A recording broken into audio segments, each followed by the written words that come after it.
Welcome to Billy Ho Sports. Thank you for tuning in. Please remember to subscribe to the channel and don't forget to like and comment on the videos. I hope you enjoy the show. Now, let's go.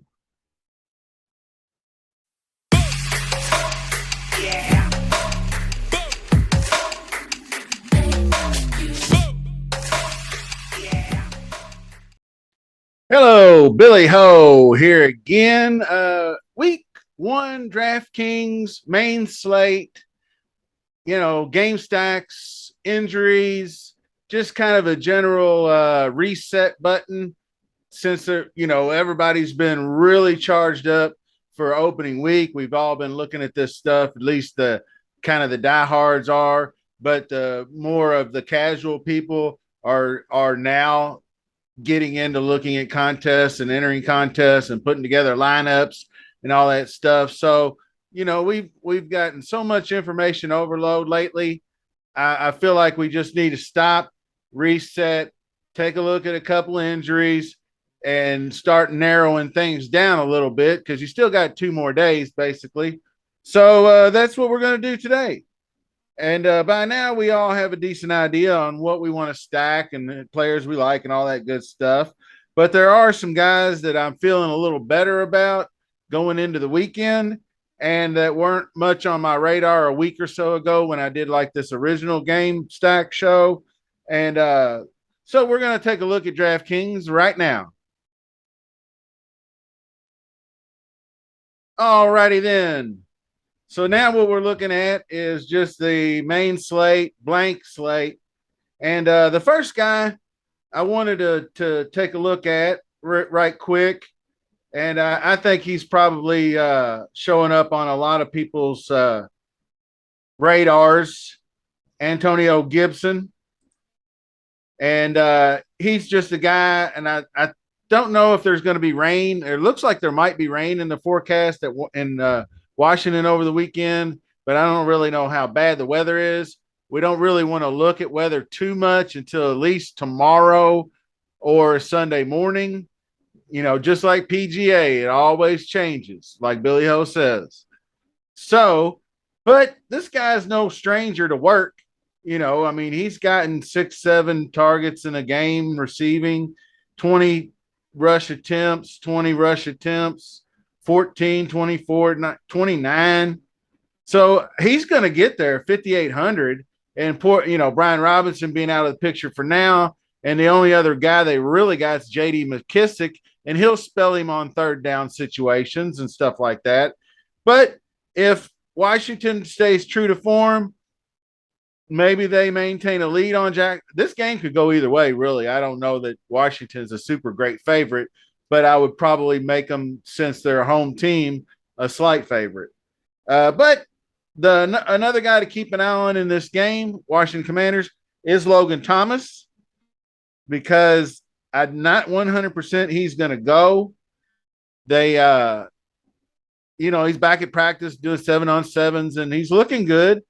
But they may just want to give him another week, and which could make John Bates interesting. So that's a player, Antonio Gibson, player up. And, of course, the next guy is going to be player down, and that's Michael Thomas.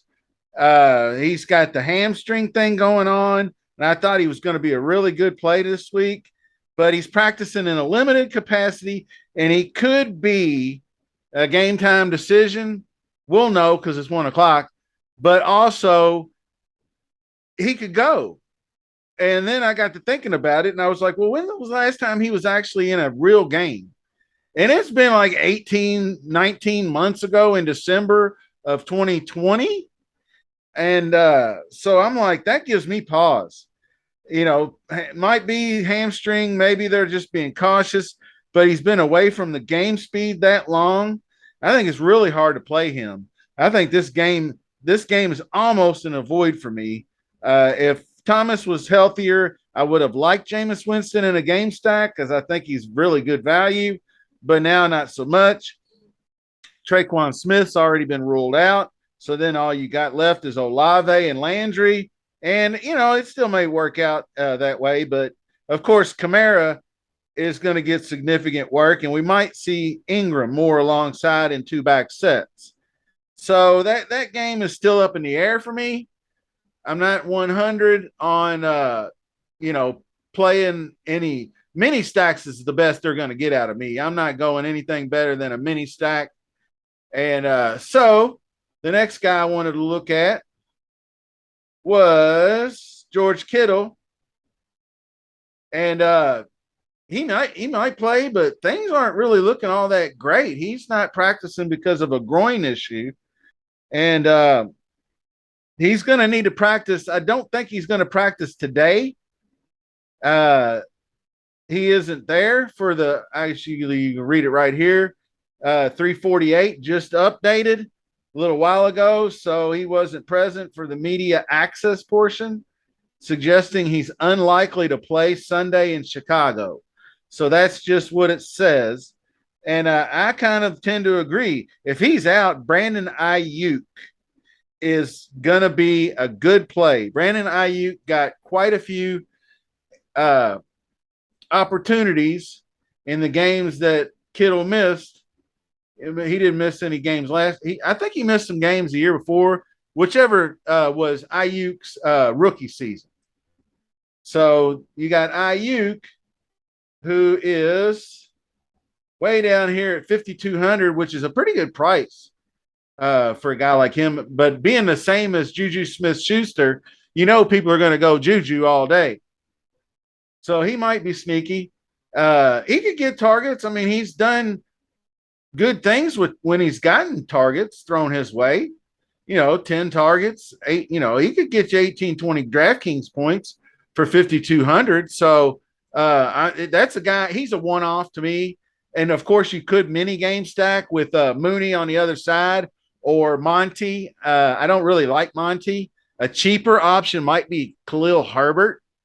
Not 100% sure, but he might just be a one-off. So keep an eye on that, because with Kittle out, it's going to be like Charlie Werner, who's listed as the first backup. And then, of course, we know Ross Smelly Dwelly filled in okay in the past. And I don't know if it's a boost to the Bears defensive team or not, having Kittle out. Kittle is such a great blocker. I'm going to give a boost to the Bears defense, so they could get at Lance and force some mistakes if a guy like Kittle's not in there. And of course, you still Deebo Samuel, who my man has shed the injury bug, shed the injury designation. So I could definitely see him getting a lot more work now. So if you want to pay that price for him, I would just assume get the discount at 5,200 on excuse me, on Aiyuk, and instead of paying 7,400 for Deebo. That's just a pretty hefty price, and he's probably going to be very low owned or overlooked. So that's kind of cool. But the next guy I wanted to talk about was Drake London, and he is trending toward playing. I'm stock up on him, progressing and practicing today. And let's see if it's got an update on him. It does say listed as questionable, but I think that they could be cautious with him. I don't know. Maybe they hold him out, but that's a 1:00 game, so we'll know. So I'm not really sure. This is not, I'm kind of losing interest in this game. I was really high on kind of stacking, like, playing Winston and then having Kamara and Mike Thomas and then running it back with a Pitts or a Drake London or a Cordell Patterson. I'm kind of losing interest in this game a little bit. Maybe Kamara is a one-off, but you could do just like a Kamara Drake London mini stack. But that's about all I got there. I'm not really going to get into that game too much. So the next guy I find quite interesting now is Kadarius Toney. So everybody's going gaga with good reason about my man Wandale Robinson from #Big Blue Nation. And at 3K, Wandell, the starting slot guy, is definitely a bet. I mean, he's 1,100 cheaper than Toney, and they may have both the same upside, but you've seen Toney. I mean, I've seen Wandell at Kentucky, but we've seen Toney do it here, where he's gotten massive target shares and had big games in the past. Now, the only pause I have in this game is that I think that it'll be a little more run heavy, and I don't think that there's going to be the opportunities for the Giants to chase points. Now, I'm not saying Henry's a dunk, and I like Austin Hooper as a cheap low end tight end, but one offs or mini stacks. Barkley, Wandell, Toney on the Giants side, Henry Hooper on the other side, maybe Westbrook, Akine. I don't know. But that's, like I said, that could be a very, very run heavy game. Henry could be in line for 30 touches. I hope that they don't really cart him out there and do that to him, but you never know. So the next guy is Rondale Moore of the Arizona Cardinals, and he is listed as out.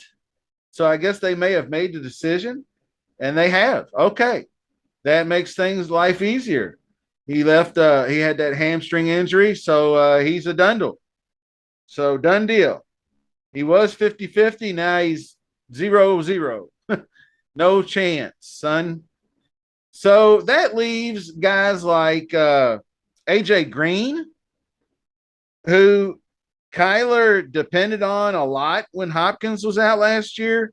And of course, the other guy that was in the Q tag category was Zach Ertz in this game. So we don't know, participating in the open portion.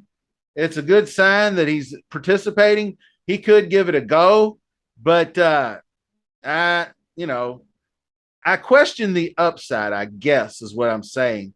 Now, I mean, he's proven he could catch, a half a dozen passes for 40 yards, and he can get you 10 DraftKings points. But is he going to have 2 touchdown upside? Is he going to be like, I don't know where they're getting their points, to be honest with you. This game is still showing a 53 total, and I'm still skeptical. I guess I'm just going to trust my gut on this one and say this. I'm mini stack because there's guys on the other side like Juju and Kelsey, and you can play Mahomes and then use a guy over here like Connor as a run back, James Connor. But then if it's that kind of a negative game strip, then what are we doing with Connor? So like a AJ Green could make a good run back. So if you want to go straight stack with like Mahomes and then Kelsey and Juju or one of the other Miko Hardmans of the world or a Sky Moore, you can definitely double stack and then bring it back with AJ Green. The guy's not too expensive. He's a little more expensive than the punts. So he's going to go less owned. So 4,600, definitely more expensive than the punts. And he's a guy that last year he can garner some target share. And so he's going to have some, look at that. He's usually a TD machine. So I look for an above average chance for him to score in this game, be honest with you. And I think he gets more in the neighborhood of 6 to 9 targets. And if he catches 4 to 5, say he has 5 for 64 and a touchdown. Well, there you go. He's paying off that salary. And that's reasonable to, assume that. So that's just a scenario you can throw out to yourself. And so anyway, I'm going to give a few final thoughts and we'll close it out here. And I don't need to share the screen for games you want to stack. I'm currently still looking at 3 to 5 games. The 3 games, actually, the games are, I think, almost set at the 3 games, which are the Las Vegas Chargers, Baltimore Jets, Philly, Detroit. And I think, with the exception, I think I mentioned in a video on low-key quarterbacks the other day, Flacco, he's really, really cheap, but it's, golly, man, when you got these quarterbacks like Herbert and Mahomes that can get you 35, 40 points, 17 out of Joe Flacco is really going to hem you in. And it's not, I don't know that you're going to be able to get the upside with the salary savings. So I think I'm out on any kind of new Flacco stack. But you got Lamar. You can run Lamar with Andrews. That's the definite one. You can skinny stack it, Lamar Andrews, and then run it back with a Davis or Elijah Moore or Uzoma on the other side. Or you can double stack Lamar. But I'm skeptical with Lamar because he'll call his own number a lot. And so if he does like Josh Allen did last night and he throws touchdowns to 2 different receivers and then runs one in, I know Allen threw to 3 different, but I don't know that I see Lamar throwing 3. But if he does, then it's not really going to matter because at least one of your guys is going to catch a touchdown. So whatever you guys want to do there. Philly and Detroit, I think you can conceivably stack Goff and you can run Goff with Amon St. Brown, Chark, or Hawkinson, or even Swift. Swift catches enough balls, any one of them. And then you got A.J. Brown, which is the 100 run back for me, or Goddard. And then, of course, you got the Hurts Brown. A.J. Brown is in there. I'm probably completely wrong on Devontae Smith. He might actually be the guy. I'm kind of bitter about him. I drafted him in my season long last year, and I played him a few times, and I just kept waiting for him to do something, and he just never won good game. But Hurts was still learning, getting his sea legs. So, but like I said, another guy, like you said, Hurts might call his own number. Or now that we have Miles Sanders back in the picture, you got Sanders, you got Gainwell, you got Boston Scott. Any one of those guys can get 2 of the 4 touchdowns that they score. Say they score 4 touchdowns. They could run it in with Scott or Gainwell or Miles Sanders in 2 or 3 of those. So it could totally bust that game wide open. Mini stacks, I'll close it on this. Indy, Houston, New England, Miami, Pittsburgh, Cincinnati, games, and you all know the players there. I may run one more show tomorrow or Sunday morning before lock and just to give some final thoughts and see where I'm leaning. But I think I'm getting it narrowed down. Like I said, don't start making a bunch of lineups now. There's still 2 days. There's still guys questionable. But this is where you get that idea. So good luck this week if I don't talk to you guys again.